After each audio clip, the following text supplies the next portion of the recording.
Yeah. All right. Awesome. Are you ready to go? Yeah. Okay. All right. Here we go. So 5, 4, 3, 2, and 1. All right, guys, welcome back to the Trauma Therapist Podcast. I am very excited to have joining me today in this continuing series on managing in the midst of COVID-19, Cathy Malchiodi. Cathy, welcome. Oh, hi. I'm so glad to see you again. All right. So Cathy is a leading international expert, writer, and educator in the fields of art therapy, expressive arts therapy, trauma, and arts in healthcare. She's a psychologist, a board-certified and licensed professional art therapist, registered expressive arts therapist, and licensed professional clinical counselor. She's had over 30 years of experience in education in trauma intervention and disaster relief and integrative approaches to health. Cathy's the founder, director, and lead faculty member of the Trauma-Informed Practices and Expressive Arts Therapy Institute, dedicated to teaching trauma-informed intervention that integrates expressive arts, neurobiology principles, somatic approaches, and embodied awareness. Cathy's most recent book is titled Trauma and Expressive Arts Therapy, Brain, Body, and Imagination in the Healing Process. Yes, please. Yes. Seems very Welcome timely back. right now. Yeah. Oh my gosh. Look, you know, when in the process of putting this together, people's names come up about who people want to talk to. Your name obviously comes up. And I want to ask you a question, and I'm not trying to be flippant, but what do you think's what's going on?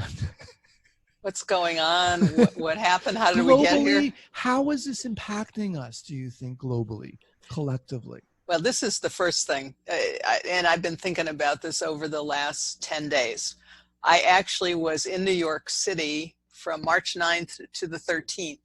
So I experienced an escalation, so to speak, in what was happening. The virus was coming on board. There was fear of contagion. And by the time I left on the 13th, it was the fear level and anxiety level was quite escalated.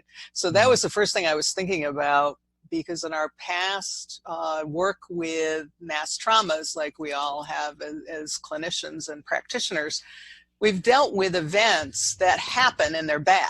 Okay, so Hurricane Katrina, very bad. And there was aftermath to that, but there was a beginning and an ending within a certain amount of time. There may have been work to do after the event.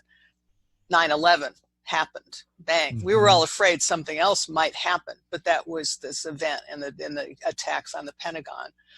School shootings, again, another horrible mass trauma happens. And then we have an aftermath, but it's not going on and on and on. And that week I started to realize, wow, this is going to be quite a different experience. And I had to admit to myself, and I don't know how other practitioners are feeling, what do I know now about how to address this? So I think we have a very unique situation of this rolling tsunami of emotion every day. And some of it's different. Some of it's different for different people, depending on if they've been traumatized in the past. It's different for us as practitioners, feeling that we must get there with the people that we serve and be able to tell them something. And I don't know if we're quite ready. That's kind of where I'm at right now. You know, I think we have some practices that we can lend to the situation, but I think some of the standard things that we've said in the past are not as applicable to this as the other mass traumas we've experienced over the last 20 years. Such as what? Well, one thing I hear a lot is how to fill your time with new activities.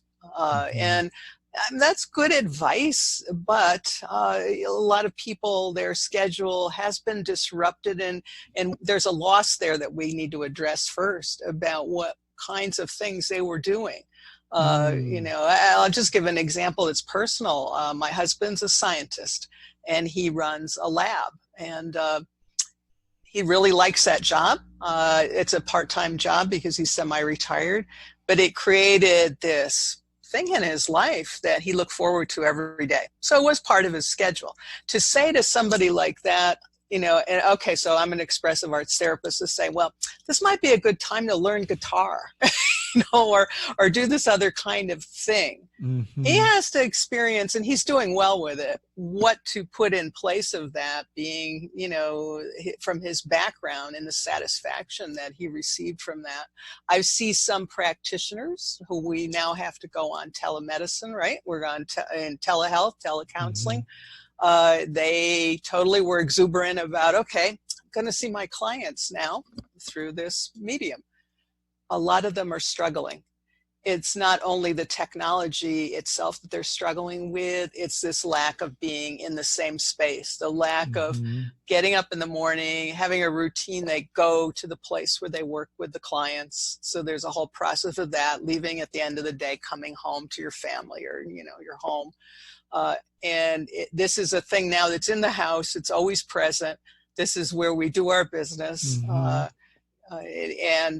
The exuberance is starting to wane now. Mm-hmm. There's already 10 days, 2 weeks into this, right. A lot of struggle.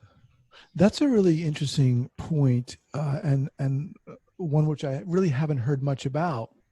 So not just the COVID-19 that everyone's dealing with, but many, if not most people's lives have been changed. Their work lives have been changed. Yeah. Their routines have been changed. And right, a lot of people are like, okay, well, let's do this and let's do that and let's do that. Well, what about what has been lost? Mm-hmm. Those holes you're talking about, grieving for those. So what is missing? What needs to be? How do practitioners and or therapists need to address that? Well, okay, so I can again just speak from my personal journey here, and every day it's evolving, right? Because we're just into this whole thing, and you being on the West Coast, it's probably a little bit different there than on the East Coast. I'm in the Midwest in Louisville, Kentucky, where it has been mitigated pretty well, so we feel pretty safe here, and we're a small city. So all these different geographic areas, I think, are impacted by it. But I think the thing that I'm seeing in myself is, first, I really do need to be with this. And I would use this term interoception. So to interocept and have that felt sense of what's really going on moment to moment. Because I see in my colleagues who have jumped to do good things, to try to attempt to give out good advice, good recommendations.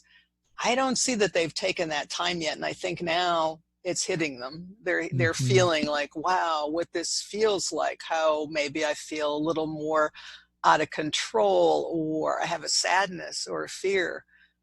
I see now in a few of my colleagues who, and some of them are great practitioners, but this has layered trauma on them, multi-layered trauma. They're struggling, they're unraveling a little bit. And we almost need to step back and be with that, because it's part of what the people we're working with. We're not that much different, again, right, from our clients in some ways, but we may be more into that idea of interoception and looking in ourselves. So as I've been doing that, I find that now I'm easing up on the anxiety and the fears and some of these other things, and I'm starting to get in touch with what that might be. And I think that's going to be the helpful thing, kind of, to really, it's like, physician, heal yourself. And it's a daily thing too, because this thing keeps evolving. There's hot zones, there's stories that come out. We're hearing about the medical personnel and the suffering and the heroics at the same time that they're involved in. So it's starting to help me a little bit now. I'm almost ready to kind of formulate a few things from my perspective of expressive arts that I feel might be more of a broader menu that's going to start to address these. There's a lot of diversity in this situation. Again, it's not like we all witnessed the Twin Towers being attacked, right? And we had that image and that fear, like our country's being attacked. It's being attacked again, but this is invisible, and if I was in the same room with you, we know we'd be looking at each other. Are you positive for the coronavirus? It's just the way we're thinking now. We have this different kind of a fear. Yeah, this idea of the therapist or the practitioner's level of self-awareness and willingness to be with what's going on is very interesting to me, because, you know, prior to this event, if you will, COVID-19, we talk a lot about that, the therapist kind of cultivating that inner awareness, that inner work in a sense, and oftentimes there's a fear to do that. But now it's almost it's like pulling people. They have to. There's mandatory. It's almost mandatory, or and if they don't, they're going to suffer the consequences. That's very interesting. Yeah. No, I think I could feel that in myself. I started to think, I'm starting to lose my way here. And I don't think it's because I haven't done the work. You know, I've done my trauma work on myself, but I think this has been such an amazingly different situation. And again, I watch colleagues on social media. They're rushing with great exuberance and making films and giving the 4 or 5 tips. I also write for Psychology Today. So when I was writing my monthly column this time, I went to the site to look and see what people were writing about. Everybody had these lists. And I thought, wow, I don't know how to, this was the title of my article, which has gone viral, actually. I think it's really interesting that it has, because I say, truth, I do not know how to reduce your pandemic anxiety. And that subtitle, I have no psychological vaccine for this one. And then really just put that out there, that I really feel like my colleagues, I'm so impressed that they're putting themselves out there, but I'm not quite sure what it is I could tell you in a list of 5 things that's going to make things stable for you right now. So actually what was really funny about this, I was promoted on Psychology Today to expert on anxiety for confessing that I don't know how to address this anxiety. But I think starting from that point, I felt so relieved, like, okay, now I can start to learn, and I think I can be more helpful now. I feel very optimistic about that today, actually. Feel, you know, that by finding that, then I think we all have to find that place, because again, we're not that much different, I don't think, from our clients in this crisis, except, you know, for our individuals that we see that have had a lot of pre-existing trauma. But that's also interesting too, because most people who have had trauma, and especially interpersonal violence, they have felt trapped. And I think this is a real commonality right now, because we're all feeling trapped in this one. We're told to isolate. We're told to stay at home. We're told to do all these physical distancing. You know, there's many, many rules. And they've lived under a lot of self-imposed rules, and also ways of keeping themselves safe and isolated from harm. So we're getting in touch also with another layer of what we've experienced as practitioners with people who have traumatic stress. So that I find fascinating, to have that lesson. Yeah. Why do you think that particular article went viral? You know, you kind of confessing, I don't know how to cure your anxiety, but there's something freeing in that, right? There's something like you're just being real with someone. To me, I like that. But what's your take on that? I think it was simple. It gave, as I'm reading like comments and getting emails, it gave people permission to say, wow, this is exactly how I felt too. And most of the people that I hear from are people that are practicing as counselors or psychotherapists, expressive arts therapists, you know, all kinds of people in those domains. And it was almost like a collective sigh of relief. Well, if she, who just wrote a book, you know, describing her process and her framework, right, for working with trauma, and she's saying now, oh no, it's not so simple. This is really different, and I really feel like I need to have a beginner's mind here in order to really be effective. Yeah, I think it was just one big exhale for a lot of people, and saying, okay, that's good. I can be with it and start to understand it and start to learn from it, and then I will be able to go forward. It gave people some sense of courage in a way. So Right. that was fascinating to me because it was personal process, I have to say. It was just like, I need to say this because I can't come up with those 5 things I think will make you feel better in this moment. Right. But Yeah. for me, there's something just very real and raw about expressing one's personal process, especially Yeah. within a context like this, an environment Mm-hmm. like this. People almost, I think, need to hear that. And like you said, it's almost permission to exhale. Mm-hmm.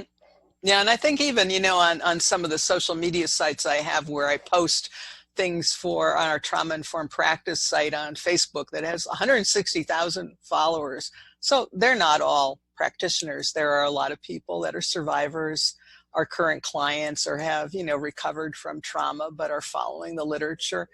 They also were relieved to see a practitioner say, hey, this is a hard one, and I'm going to work at it, but this is where I'm at. This is really different.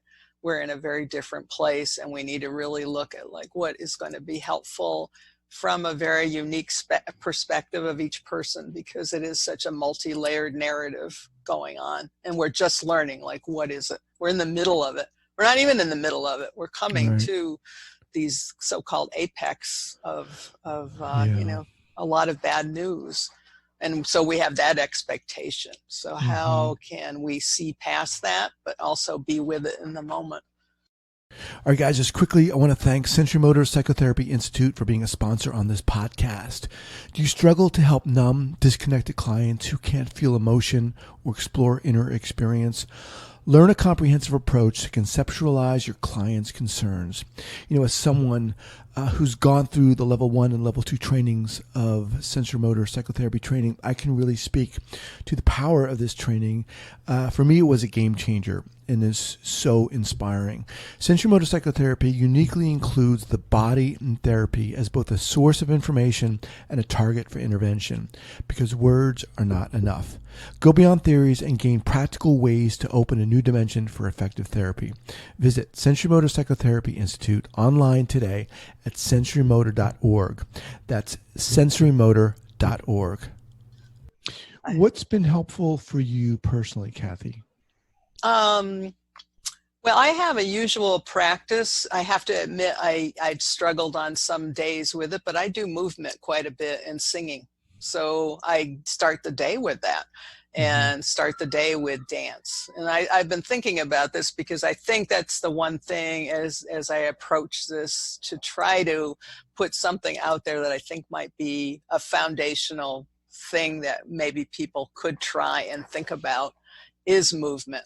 And it won't be the same for everybody in this case. My movement is very exuberant. I want to pull out kind of this physicality that empowers. So I dance to things like Uptown Funk, that happens in this room, and just blast that kind of music, blame it on the boogie. I mean, those kinds of things.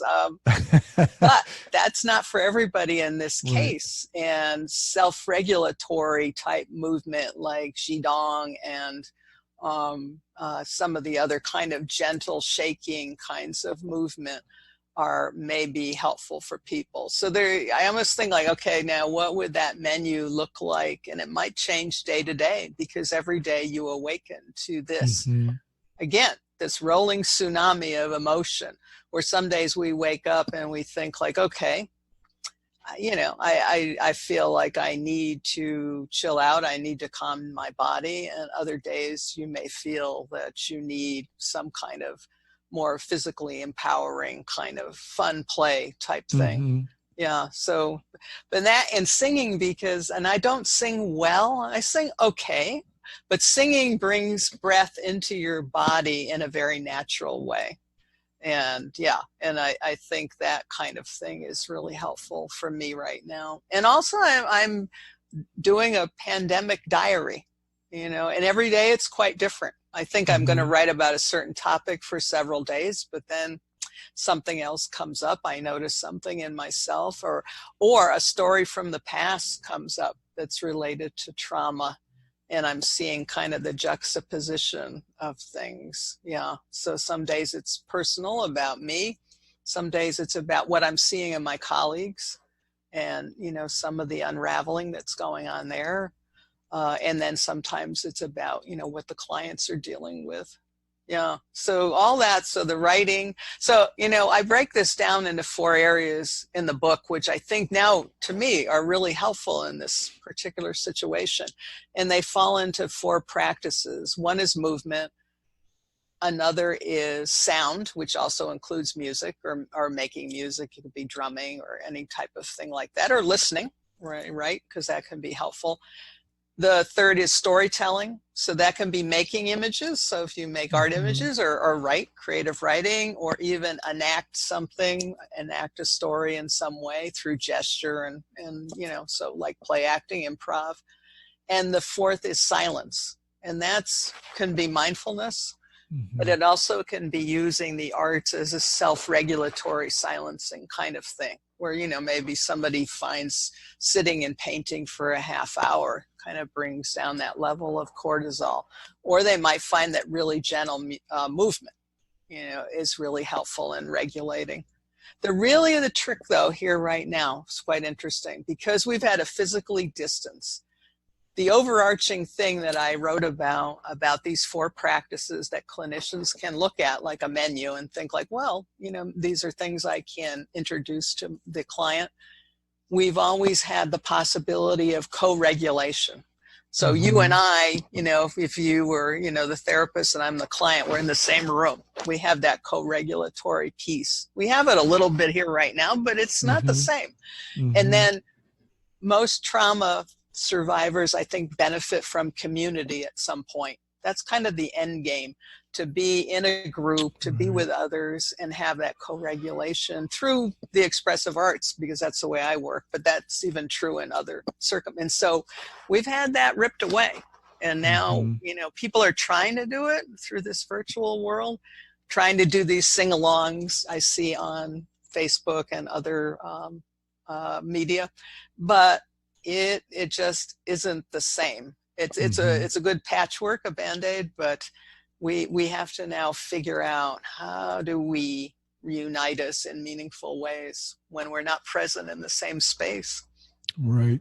Yeah.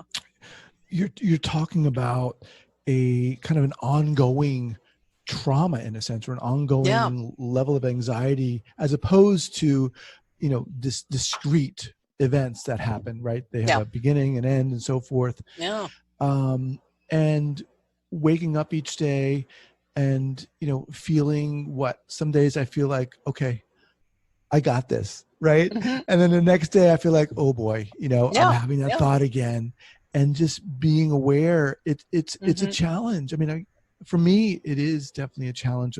I've talked about this before in the series, when this first started, Cathy, everything with COVID, I was really anxious. Yeah.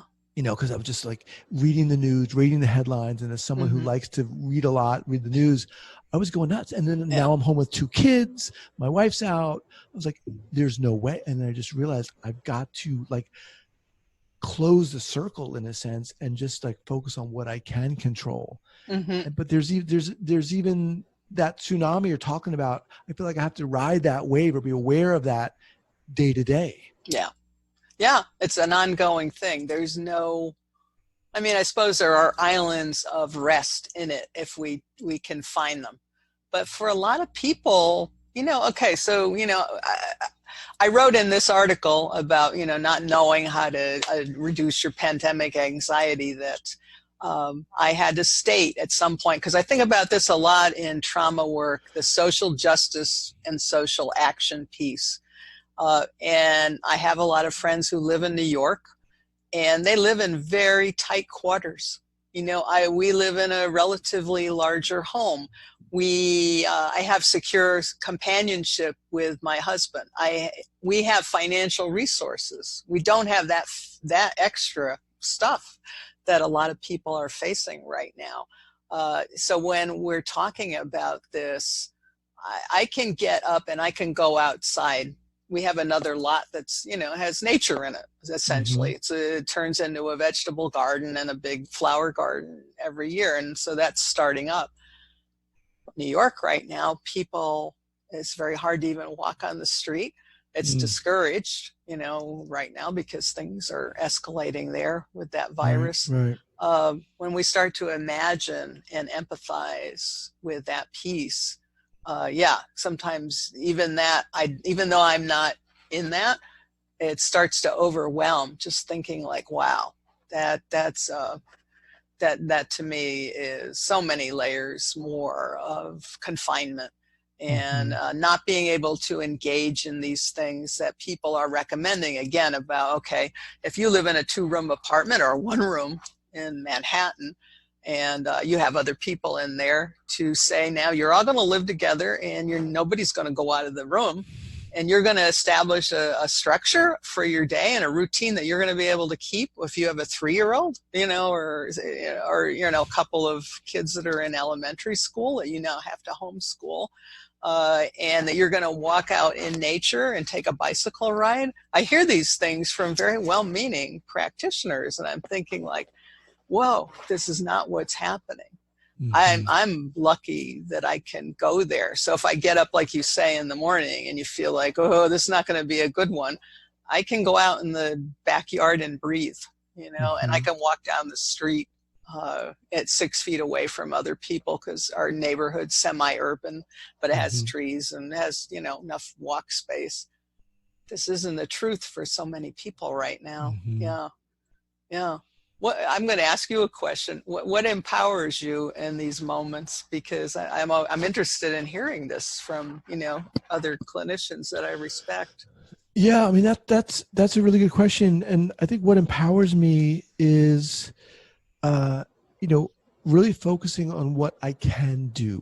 I can, and really what my purpose is. I mean, I have decided that my purpose here is to model for my kids and my family, my 4-year-old, my 11-year-old, and work together with my wife to establish a healthy, quasi-sane environment in the family. And that means I feel like I have a responsibility to take care of myself, to get as much sleep as I can, really just to do the basics and to be okay with that. Because for me, the basics or those fundamental elements, they become very almost illuminated during these times. They become very important, and I have control over that. I don't have control over that constant tally of deaths and COVID positive. That's just so anxiety producing for me, and believe me, it's not easy all the time, but that's been empowering to me, and to stay away from the news, as much as I can, and to bring in positivity stuff, and to dance like you're talking about, and to play music. Usually when I get up in the morning, I cook breakfast, and I would always click on NPR. Well, no way now can I do that, because it's just constant. It's crazy. Yeah. So instead, it's turning on music and kind of being in charge of how I want to feel. Yeah. Well, yeah, I think that's the thing, just to step into the expressive arts again. And I, at this point, I'm still thinking it through about, people's readiness for certain things, but I want them to be able, ultimately, even in the most terrible moments, to inhabit their body in playful and alive ways that feel good. And even if when it's over, you kind of come back to the reality and it's not good, at least you've had that island of play and aliveness, and you've sensed it in your body. So that was one thing when you were talking about that came up. But the other thing I think you said that's really important is okay, for your family, you're able to model, and that can be a stress, but it also can be a great joy to think okay, I'm modeling to my children, and my partner, what this can be about, and how, we're a strong family unit, and all that. And that just made me remember a moment in New York. So the reason I went to New York was I had a training scheduled And I was thinking, even before getting on that plane on March 9th, that training was on the 12th. I had some other appointments in New York that week. When I got that training on March 12th, I stood in front of that, and most of the people that were registered showed up. That's why I showed up too. They decided to come against all odds. Mm-hmm. And it was getting very tricky then and very tense. And I was standing there and thinking, I hope no one here knows how afraid I am right now. And I apparently pulled it off, but I felt that thing that you're talking about. I need to model that it's okay. And we're going to do things today that are going to help us feel okay. We didn't talk that much about the COVID outbreak and what was going on outside that room, but everybody, had a sense of that. We had wipes and all kinds of spray and everything to, like we're ready to do surgery, right? Right. And washing our hands every so often, because I managed to get a room where it was big enough and also where they could wash their hands constantly as much as you wanted to. And, but we weren't keeping the real 6-foot distance at that point either. That wasn't a rule then, but I was conscious of that. But all I was conscious of was that I need to model here some kind of stability for everybody in this room. And sometimes you're really afraid behind all that. But I think that's also what we do in this work with whoever we're working with. It's not that we're trying to show like, oh, I'm infallible, I'm so tough and all this. Right. It's about having them see that, co-regulate with that, and start to feel it themselves.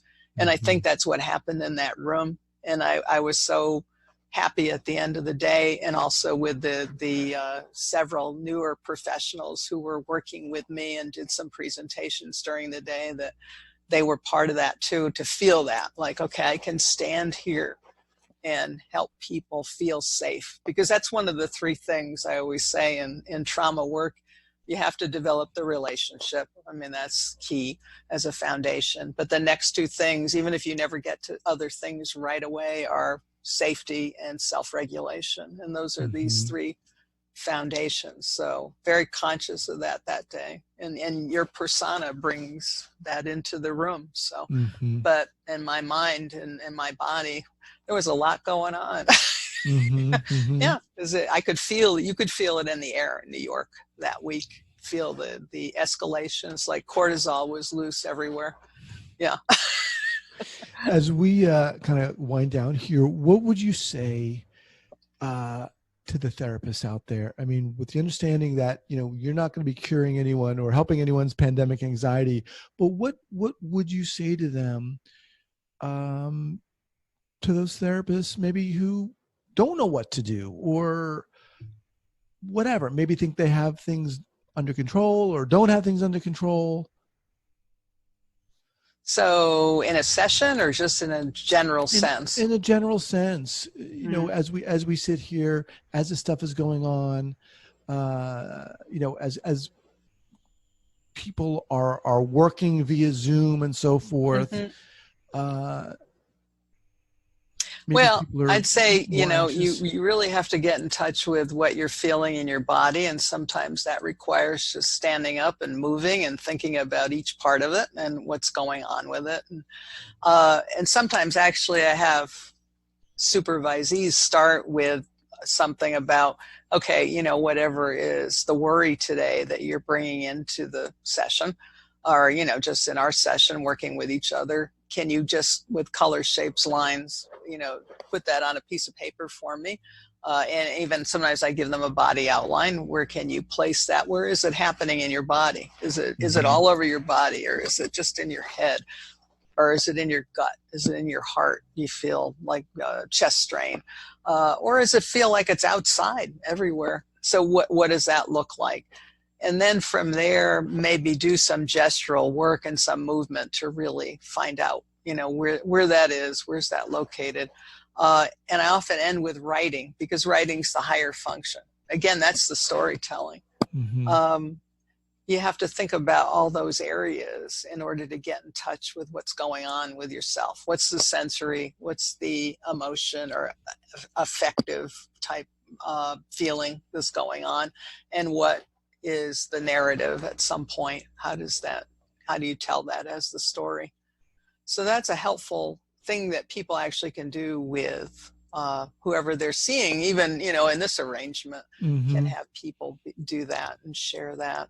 So that's one thing. But then I think, again, I go back to that moment of thinking like, well, how do I present myself, even if I'm a little shaky on the inside, to give that support and make that, create that sense of strength and empowerment in the person in front of me, because they're going to need that. It's like, it's a Mr. Rogers moment. It's like, look to the helper, right? So the helper is responsible for that piece, and hopefully we have it when we come into the room or come into this virtual space to relate to that person. Yeah. But awesome. it's awesome, but it's tough right now. This is tough. Nobody should be overcritical of what they're trying to do right now in this new medium. And, and even if we're offering the standard things, think a little bit about how to modify them, that this is a multi-layered event and it's changing every day. Right. And to be aware of that within ourselves and really listen for that multi-layer right now in the clients. Yeah. What's the best way for people to get in contact with you, Cathy? The website. So www, I'm sure you're going to have it on your website, cathymalchiodi.com or traumainformedpractice.com, trauma-informedpractice.com. That would be, if they want to look for some resources, that's the best place to go, actually. Okay. And you also have a YouTube channel.